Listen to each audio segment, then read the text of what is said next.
Rocksteady Games is one of the most widely revered studios in the gaming industry. Since the release of Batman Arkham Asylum in 2008, Rocksteady have put out 4 Arkhamverse titles: Arkham Asylum, Arkham City, Arkham Knight, and Arkham VR. With each title, they further cemented their reputation as a studio that truly understands Batman and DC Comics as a whole. They know how and why these stories and characters are so special. But, despite their glowing reputation, ever since the gameplay reveal of Suicide Squad Kill the Justice League last year, people have started to sour on Rocksteady. This is, in large part, due to the revelation that the game was going to be a live service looter shooter set in the Arkhamverse. I can't lie. Despite my overwhelming anticipation of any title that has a Rocksteady splash screen, and my deep love for all of the Arkham games, even my excitement was painfully suppressed after this reveal. It's hard to remain excited for a game that has a microtransaction storefront showcased in its big gameplay reveal. Yet, despite my newly lowered expectations, deep down, I still had faith that Rocksteady might be able to pull it off. I was hoping for a solid 10 to 15 hour single player experience, followed by an optional looter shooter grindy endgame. However, within my first hour with the game, these hopes were shattered. Suicide Squad Kill the Justice League is a repetitive, tedious, aimless mess with inconsistent writing, annoying characters, and bad mission design that's only saving graces are some remarkable boss fights and fun traversal and combat mechanics. I don't like this game, but let's get into why. Let's start with the story, because I don't think I can accurately assess why this game fundamentally does not work without first talking about the plot. After the basic tutorial, the game opens with Task Force X being assembled by Amanda Waller. King Shark, Deadshot, Harley Quinn, and Captain Boomerang get rounded up in Arkham Asylum and are told that they are being sent to Metropolis to deal with a cataclysmic threat. They are also informed that there are bombs in their neck that are set to go off if they stray from their mission objectives. So, with their new orders in hand, this Suicide Squad heads out to Metropolis. Upon arriving in Metropolis, they are held captive by Green Lantern, but it quickly becomes apparent that this Green Lantern is not the goody two-shoes that we all know John Stewart to be. He seems kind of sadistic. The reason for this is because Brainiac has hijacked some members of the Justice League using mind control and is currently trying to wrangle up the rest. This is because Brainiac is trying to terraform the Earth and turn it into a replica of his planet, Kolu. He deems that having control over the Justice League will make this task easier by minimizing his opposition forces. Before Green Lantern gets the chance to kill you, however, the Flash comes in and takes some heat off of the squad. The Flash and Green Lantern then begin duking it out. Their fight ends with the Flash being taken up to Brainiac's ship by Green Lantern, and the newly assembled Task Force X being given new orders: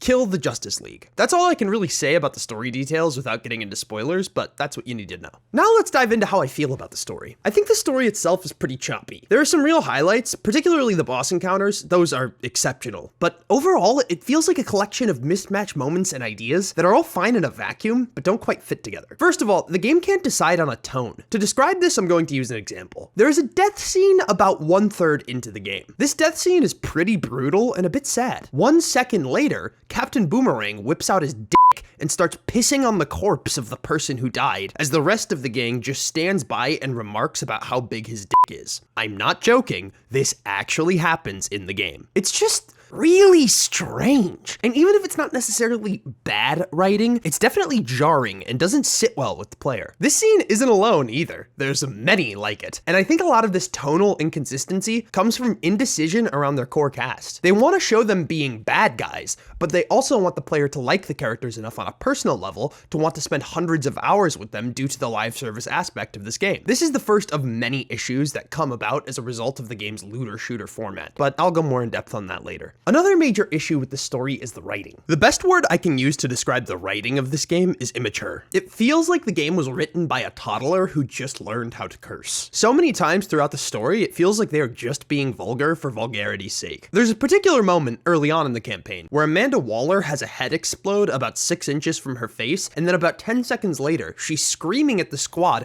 quote, "I'm your daddy," end quote, over and over. I'm your daddy now, Shark.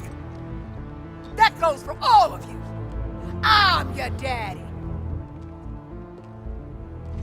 This moment is meant to play as a moment where Waller loses her cool and uses all of the tools available to her to reassert her dominance over Task Force X. Instead, all it does is make the player uncomfortable, but not in a thoughtful way, in an awkward way. The entire time this scene was happening, I was just thinking, who wrote this? Like, who actually sat down and wrote this on a sheet of paper? Again, in a vacuum, I don't have a problem with this particular moment. I think there are some valid versions of Amanda Waller that would do something like this. But in the grand scheme of things, and with the moments preceding and following it, it just doesn't fit. It feels so out of place in this particular game, which to me indicated behind the scenes creative differences. The closest parallel I can think of to this game is Joss Whedon's cut of Justice League. What I mean is, the game feels like it was directed by two different people with vastly different creative visions. Within this game are two games fighting for control. The first is a grim, darkly comedic Suicide Squad game that has complete disdain for its core cast on a moral level. The second is a cookie-cutter anti-hero story that wants to play itself like a Marvel movie. I think both of these are fine, though I have a preference for the former, but you have to choose. Rocksteady wanted to have their cake and eat it too, but in the end, all they got was a tonally inconsistent mess that has little in the way of food for thought. It also doesn't end in a satisfying way at all. I won't go into specifics, but the story doesn't resolve itself. This is another issue with many live service games, but it feels particularly out of place here. Though, none of this compares to the worst aspect of the writing.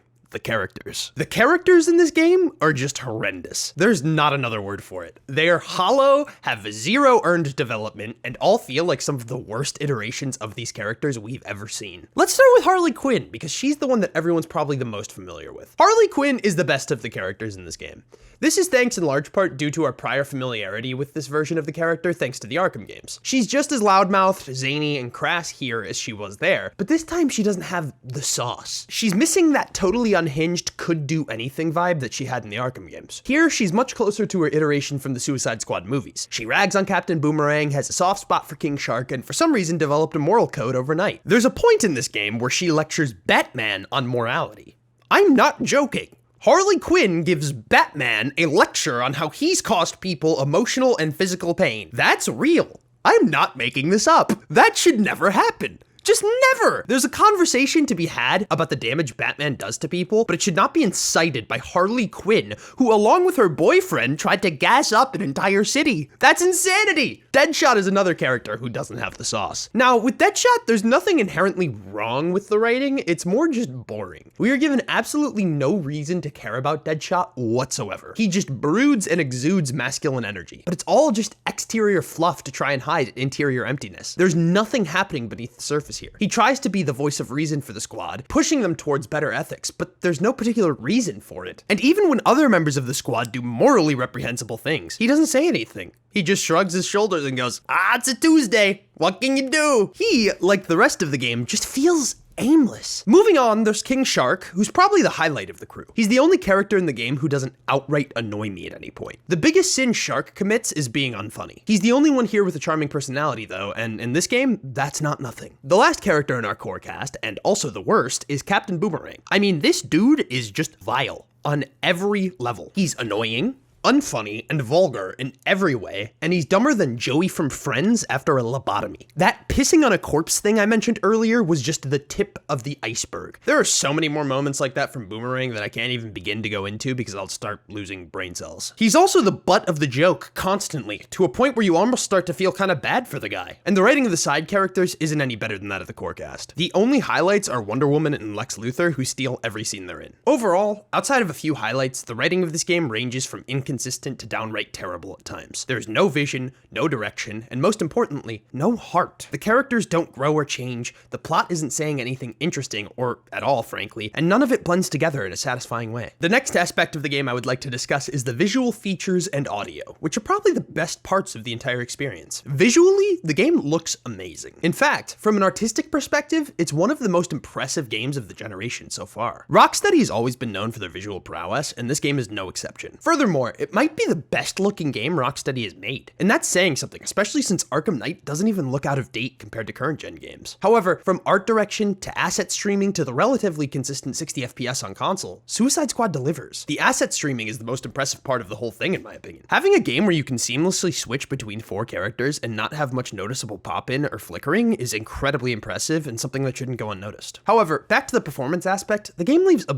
bit to be desired. It's not even bad. In fact, the game runs quite well considering how good it looks and how often it's able to keep a consistent 60, but there are performance dips worth mentioning. Particularly in outdoor hectic fights, things can get pretty choppy, dipping into the mid to low 40s. However, the reason I'm not ragging on this more is because the game looks so good visually that if it were locked at 30 FPS, I wouldn't have batted an eye. The fact that it can run at 60 on PS5 most of the time is impressive in and of itself. The detail on skin, hair, and character clothing is unprecedented, unprecedented in this type of game. It's not quite on the level of something like Alan Wake 2 or a maxed out Avatar Frontiers of Pandora, but both of those run at 30 FPS in their visual-oriented modes, and the former doesn't feature co-op, and the latter only supports up to 2 players. So I want to make sure I give this game its flowers where they're due. Another place where this game deserves flowers is its audio. All aspects of the audio here are near perfect. The production value on this game was clearly sky high, because seldom did I hear a reused voice line or half-assed Foley, and the score is truly remarkable. Let's start with the latter, just because I want to gush about the music for a minute. Every aspect of Arundel and Cross's score is just immaculate. It runs the gamut from synth pop to orchestral and themic themes, and then there's just small motifs for each of the Justice League members, and it's all just really something special. I haven't heard a AAA score this interesting in quite some time. I shouldn't be surprised because the Arkham games also had incredible soundtracks, but in my opinion, Arundel and Cross really upped their game here. Another area where Rocksteady upped their game is the voice lines and enemy sounds. I can't keep track of how many times I was playing the Arkham games and I heard the same grunt voice actor shout, "It's the Bat!" before I proceeded to put him into a 3-year coma. It's the Bat! But here, that repetition is nowhere to be found. Every piece of audio here feels deliberate and unique, down to the grunts of Brainiac's goons. However, the most impressive part of the non-music side of the audio suite is the voice acting. The voice acting in this game is truly incredible. It feels high value, seamless, and you can tell these actors were really trying to add depth to these characters that had none on the page. I really want to highlight the voice actor for Captain Boomerang, Daniel Lapine. Lapine really tries to make narrative sense of the senseless with his performance, adding charm and wit to some of the dumbest written lines I've ever heard. Lapine is so good, in fact, that I was almost able to forget all of the dumbass, cringe things his character does and says in this game. That is a feat. I also really liked David Bateson's performance as Lex Luthor here. He embodies everything a good Luthor should. Menacing, collected, and highly intelligent all at once. The rest of the voice cast does well to embody their characters as well, don't get me wrong, but these two were real highlights. Alright, the last major tenet of the game I want to discuss is the gameplay. Probably the most important aspect of a live service game such as this. The gameplay is a very mixed bag. In some respects, it's one of the best looter shooters I've ever played, and in others, it's among the worst. I'm gonna break down the gameplay into 3 core sections: quests and missions, boss fights, and endgame. The open world quests and mainline missions in Suicide Squad Kill the Justice League are quite bad. In fact, even for looter shooters, what's on display here is rough. All of the main and side missions boil down to 5 separate mission types: plant protection, terraformer takedown, destroy glowing purple things, vehicle transport, and vehicle mayhem. Sometimes there will be slight variations on these formulas, and there are a few missions that fall outside of this mold, but generally, that is what you will be doing. Here's the thing, these missions are actually kind of fun. The first time, but after 13 hours of gameplay, they start to wear you down. When I got to the last third of this game, I felt ready to bang my head against the wall. It probably would have been more enjoyable than my 13th plant protection mission. Only having 5 types of missions might be okay if there were ways in which Rocksteady spiced these core ideas up, whether it be different enemy types, different modifiers, etc. But they don't. The closest thing you'll get to a switch of the formula is a mission requirement. For instance, sometimes these missions will require you to deal elemental damage, or only do special attacks, and enemies won't take damage otherwise. Now, in theory, this sounds like a neat idea, but in actuality, it just adds more tedium to the experience because the systems they want you to engage with aren't fleshed out. Let's take elemental damage, for instance. There are 4 different types of elemental damage: ice, fire, lightning, and poison. But all of them do the exact same thing. There aren't enemy types that are more resistant to one or the other, they all just debilitate your enemy in some way. This is lame and doesn't add any depth to the experience whatsoever. These missions all just feel like they were designed to be copy and pasted all around the map over and over again for eternity. And that's because they are. And this is where the live service dog starts to rear its ugly head yet again. With Rocksteady making so many sacrifices to the potential of what this game could have been in favor of a live service approach, you really have to wonder, was it worth it? And if you want a glimpse at that potential, you needn't look further than the boss fights. Okay, the rest of the review is gonna have some spoilers. There isn't much of a story here, plus the title hints at what may happen during the story, but for those of you out there who still want to play this game and don't want to hear spoilers, skip to the timecode below to hear my final thoughts on Suicide Squad Kill the Justice League. Alright, now that the fucking losers are gone, let's talk about the boss fights. The boss fights in this game are fucking phenomenal. I mean, truly incredible. Every single one of them, except for the final one, is excellent. The one I want to highlight here is the Green Lantern one. This boss fight is unreal. The entire time you're dodging and weaving projections he's whipping at you, using all of the movement abilities at your disposal, while also trying to shoot down those same projections to deal damage to his shield. This is how a boss fight against a superhero should feel. It should feel like you must use every single ability at your disposal to survive, but not because it's tanky or hard, but because it's so overwhelming that you can barely think straight. It's fast, frenzied, and fun, and all of it's underpinned by the excellent score I was discussing earlier. This fight is also followed up by one of the coolest fan service cutscenes I've ever seen, where King Shark puts on Green Lantern's ring and hurls a giant shark towards Brainiac's ship. And this is when the game started to make me sad, because it became evident to me that deep down, below layers and layers of live service garbage, there is a good game here. In fact, I think there's a great game hidden within this mess of a final product we got. Speaking of live service garbage, let's talk about the ending. The ending of this game is when it's made clear to the player that Rocksteady isn't interested in telling a cohesive story about the Suicide Squad. I mean, that was already pretty apparent from the rest of the campaign, but this is when they really just rub your face in it. So, after you kill Batman and Superman, ending the Justice League for good, you're ready to take on Brainiac. It is then revealed that there isn't just one Brainiac, but 13 of them because of plot reasons. You were then sent to do a few open world activities to get some type of research coin for Lex Luthor. I call them Luthor coins, so that he can locate where Brainiac is and how to get you to him. To go into the final mission, you are literally given a pop-up screen that looks like a mobile gacha game. Then, when you go to fight Brainiac, it feels like a Destiny strike. You're on a time limit, and there's not much in the way of unique or interesting mechanics. Just the same activities you've been doing all game, followed by a boss fight that is literally a reskin of the Flash fight from earlier in the game. I mean, honestly,